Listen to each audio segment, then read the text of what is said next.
سورۃ البقرہ کا دوسرا حصہ 96 نمبر آیت سے شروع ہوتا ہے 176 تک۔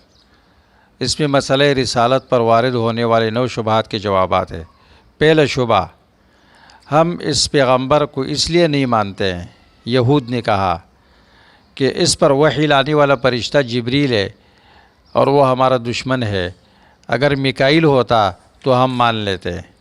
تو قرآن نے جواب دیا، قل من کان عدوا لجبریل، کہہ دو پیغمبر جو جبریل کا دشمن ہے تو جزا محذوف ہے، فہو عدو اللہ، وہ اللہ کا دشمن ہے، یا فلیمت غیظا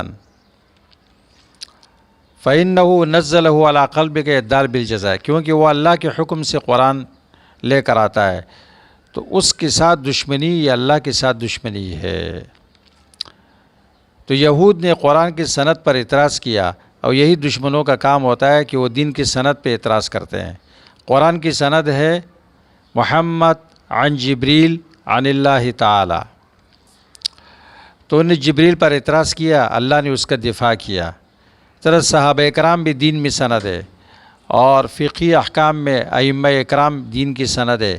ان پر اعتراض کرنے والے یہ سب یہ یہود کی طریقے پہ چلنے والے ہیں۔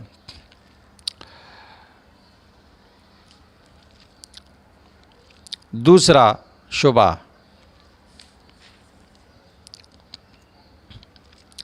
ہم اس پیغمبر کو اس لیے نہیں مانتے ہیں کہ یہ انبیاء میں سلیمان کا تذکرہ کرتا ہے، وہ تو جادوگر تھا،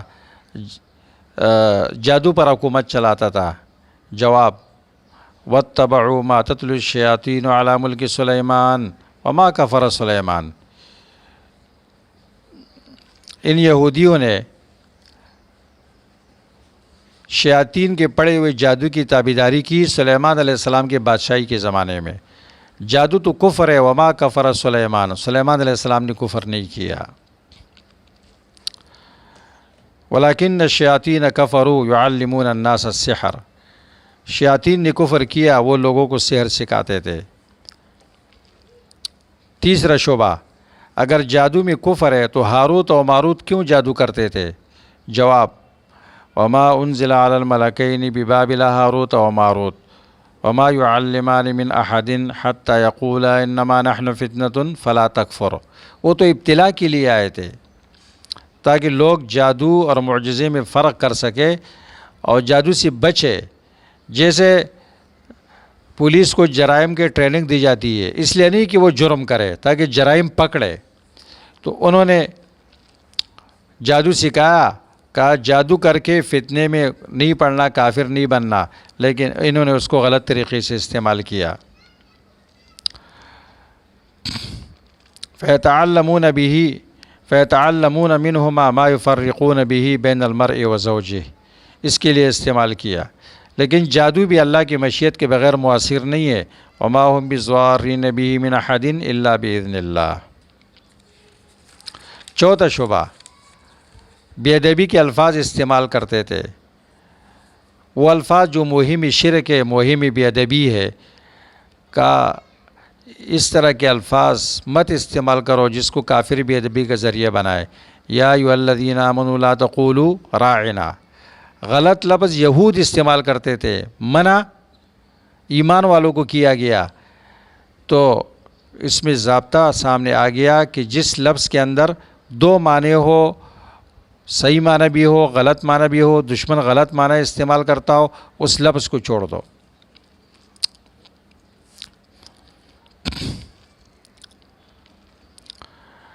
چوتھا شبہ نسخ کے متعلق ہے، کہ اللہ کے کلام میں تو نسخ نہیں ہو سکتا ہے، اور یہ پیغمبر ایک بات کہتا ہے پھر اس کو خود چھوڑ دیتا ہے، اور نسخ اللہ پر پابندی لگائی کہ اللہ کا کلام منسوخ نہیں ہو سکتا ہے۔ اللہ نے جواب دیا، اولم تعلم ان اللہ علی کل شیء قدیر، اللہ ہر چیز پر قادر ہے، تو نسخ پر بھی قادر ہے۔ حالانکہ اس بات کو مانتے تھے کہ تورات نے قبل کی شریعتیں منسوخ کی۔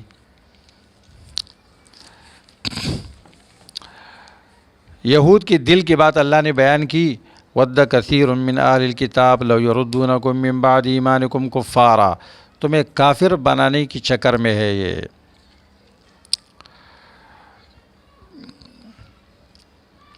یہود نصارہ لوگوں کو مرتد بنانے کے لیے کہتے ہیں لَن يَدْخُلَ الْجَنَّةَ إِلَّا مَنْ كَانَ هُودًا أَوْ نَصَارَىٰ، جنت میں تو ہو جائے گا، یہود کہتے ہیں جو یہودی ہو اور نصرانی کہتے ہیں جو نصرانی ہو۔ قرآن کہتا ہے نہیں، ہاتھو برہانکم، دلیل پیش کرو۔ بلا من اسلم، نہیں، جنت جانے کا ضابطہ کیا ہے؟ من اسلم وجہہ للہ وہو محسن۔ ایک دوسرے پر الزامات لگاتے ہیں اور ایک دوسرے پر فتوے لگاتے ہیں۔ یہود کہتے ہیں لیست النصارى علی شیء، نصارہ کہتے ہیں لیست الیہود علی شیء، دونوں غلط کہتے ہیں۔ ہم یتلون الکتاب، دونوں کی کتاب میں ایک دوسرے کی تصدیق لکھی ہوئی ہے اور پھر بھی ایک دوسرے پر فتوے لگاتے ہیں۔ تو جس شخص کو کسی کی دلیل معلوم ہو کہ یہ درست دلیل ہے اور پھر بھی وہ فتویٰ لگاتا ہو تو وہ اس زمرے میں آتا ہے۔ اس حد تک آگے گئے کہ ایک دوسرے کو مساجد سے بھی روکا۔ پانچواں شبہ اتخاذ الولد کے بارے میں ہے۔ اتخذ اللہ ولدا، عیسیٰ و عزیر علیہ السلام کو انہوں نے اللہ کا ولد بنایا۔ 5 طریقوں سے جواب دیا گیا۔ سبحانہ، اللہ پاک ہے۔ نمبر 2، بل لہ ما فی السماوات والارض، سب چیزیں اس کے قبضے قدرت میں ہے، اللہ کی ملکیت ہے، تو ملکیت ولدیت میں تو منافات ہے۔ نمبر 3، کل لہ قانتون، سب اس کے تابعدار ہے۔ نمبر 4، بدیع السماوات والارض، بغیر نقشے و ماڈل کے اللہ نے آسمان و زمین کو بنایا، اس وقت ولد کی ضرورت نہیں پڑی، اب پڑ گئی ہے۔ نمبر 5، اس کو ولد کی کیا ضرورت ہے؟ اذا قضى امرا فانما يقول له کن فیکون۔ چھٹا شبہ کہ لولا یکلمنا اللہ او تأتینا آیہ، اللہ خود ہم سے بات کیوں نہیں کرتا ہے، خود کیوں نہیں کہتا ہے کہ یہ پیغمبر ہے، میں نے اس کو بھیجا ہے؟ جواب پہلے الزامی جواب ہے، کذالک قال الذین من قبلہم مثل قولہم، پہلے لوگوں نے بھی یہ بات کہی تھی، تو یہ کیوں کہتے ہیں؟ کہا تشابہت قلوبہم، دل ایک جیسے ہیں تو باتیں بھی ایک جیسی۔ اور تفصیلی جواب، انا ارسلناک بالحق بشیرا ونذیرا ولا تسأل عن اصحاب الجحیم قد بینا الآیات لقوم یوقنون، یہ ایک نشانی کہتے ہیں ہم نے بہت ساری نشانیاں بیان کی ہے اور ہم نے آپ کو حق دے کر بشیر و نذیر بھیجا، جہنمیوں کے متعلق آپ سے سوال نہیں ہوگا۔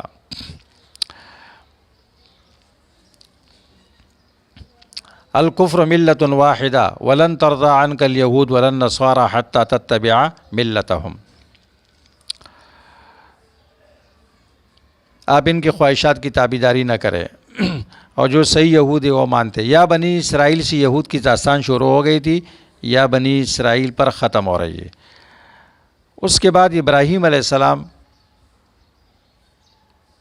کے بارے میں بیان ہے، کیونکہ اس صورت میں خلافت کی نمونے بیان ہوتے ہیں۔ آدم علیہ السلام خلافت کی تمہید، کامیاب خلافت، ابراہیم علیہ السلام کامیاب خلافت، بیچ میں یہود کا تذکرہ ہوا، ناکام خلافت، خلافت میں یہ ناکام ہو گئے تھے۔ اب یہاں سے لے کر سیقول السفہاء 8ویں شعبے تک جو تحویل قبلہ سے متعلق ہے، 3 باتوں کا بیان ہے۔ نمبر 1، کعبے کی بنیاد ابراہیم علیہ السلام نے توحید پہ رکھی ہے، تم اس میں شرک کیوں کرتے ہو؟ نمبر 2، اگر تم ابراہیم علیہ السلام کو مانتے ہو تو اس پیغمبر کو بھی ماننا پڑے گا، کیونکہ یہ پیغمبر ابراہیم علیہ السلام کی دعا ہے، ربنا وبعث فیہم رسولا منہم۔ آپ فرماتے تھے انا دعوت ابی ابراہیم، میں اپنے باپ ابراہیم علیہ السلام کی دعا ہوں۔ ربنا وبعث، پیغمبر مبعوث ہے، فیہم عربی ہے، رسول ہے، منہم بشر ہے، اور پیغمبر کا کام کیا ہے؟ یتلو علیہم آیاتک ویعلمہم الکتاب والحکمہ ویزکیہم، یہ دعوت نصاب ہے، نصابی دعوت ہے۔ اگر تم ابراہیم علیہ السلام کو مانتے ہو تو اس پیغمبر کو بھی ماننا پڑے گا. اور ابراہیم علیہ السلام نے ربنا وجعلنا مسلمین لک ومن ذریتنا امۃ مسلمۃ لک ربنا وبعث فیہم، یہ دعائیں مانگی تھی. توحید کل انبیاء کا دین ہے، اسی کی وصیت کرتے رہے. ووصی بہا ابراہیم بنیہ ویعقوب ام کنتم شہداء اذ حضر یعقوب الموت. اور یہود آباء اجداد پر فخر کرتے تھے، تلک امۃ قد خلت لہا ما کسبت ولکم ما کسبتم ولا تسألون عما کانوا یعملون. وہ تو گزر گئے، ان کا عمل ان کے لیے، تمہارا عمل تمہارے لیے. تمہارے بارے میں ان سے نہیں پوچھا جائے گا، ان سے تمہارے بارے میں نہیں پوچھا جائے گا. 8واں شبہ تحویل قبلے کے متعلق ہے. تحویل قبلہ ہوگا، پہلے سے اللہ نے بتا دیا، بیوقوف اعتراض کریں گے. اعتراض کرنے والے بیوقوف ہے.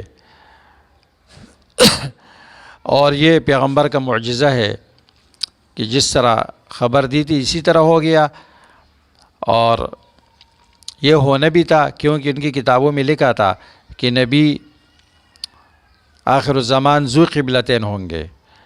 اور چونکہ یہود کو بڑا شور مچانا تھا اور یہ مذہبی لوگ تھے، اس لیے قرآن کریم نے بار بار تاکید کے ساتھ اس کا حکم دیا.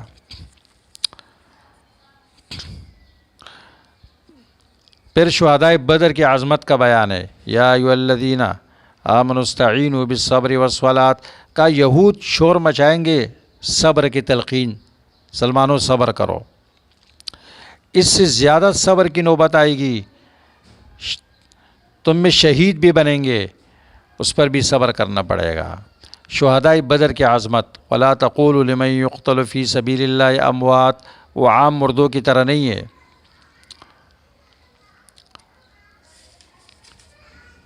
آل عمران میں ہے ولا تحسبن، وہاں منافقین سے خطاب ہے، وہ شہداء کے عظمت کے قائل نہیں تھے. اور یہاں مسلمانوں سے خطاب ہے، شہداء کی عظمت مانتے تھے، کہ عام مردوں کی طرح مردے مت کہو ان کو. پھر صفا مروہ کے متعلق 9ویں شبے کا بیان ہے. صفا مروہ شعائر اللہ میں سے ہے. بت رکھ کر اساپ و نائلہ ان کی بندگی کرنا مشرکین کا کام تھا، اور صفا مروہ کے درمیان سعی کرنا اس میں کوئی حرج نہیں ہے. پھر یہود جو حق چھپاتے تھے ان کے لیے زجر کا بیان ہے کہ یہ ملعون ہے، یہ لوگوں پر ظلم کرتے ہیں، ان سے پیسہ لیتے ہیں اور دین چھپاتے ہیں. پھر مسئلہ توحید ہے، وَإِلَٰهُكُمْ إِلَٰهٌ وَاحِدٌ، اور اس کے دلائل ہے. نفی شرک فی المحبت، غیر اللہ کے ساتھ یہ محبت کرتے ہیں. توحید کے اتنے دلائل بیان کیے گئے، پھر بھی یہ غیر اللہ کے ساتھ محبت کرتے ہیں اللہ کی طرح. وَمِنَ النَّاسِ مَن يَتَّخِذُ مِن دُونِ اللَّهِ أَندَادًا يُحِبُّونَهُمْ كَحُبِّ اللَّهِ. قیامت کے دن ایک دوسرے سے برات کا اظہار کریں گے. پھر تحریمات غیر اللہ اور نظر غیر اللہ پر رد ہے. یا ایھا الناس کلوا مما فی الارض حلالا طیبا ولا تتبعوا خطوات الشیطان. مشرکین کی خصلت باپ دادے کے اندھی تقلید پر رد ہے. اذا قیل لهم اتبعوا ما انزل اللہ، تو جواب میں کیا کہتے ہیں؟ بل نتبع ما وجدنا علیہ آباءنا. باپ دادے کے پیچھے چلیں گے. قرآن ان پر رد کرتا ہے، اولو کان آباؤہم لا یعقلون شیئا ولا یہتدون. باپ دادا لا یعقل ہو، لا یہتد ہو، پھر بھی ان کے پیچھے چلو گے. پھر ان کی مثال بیان کی گئی.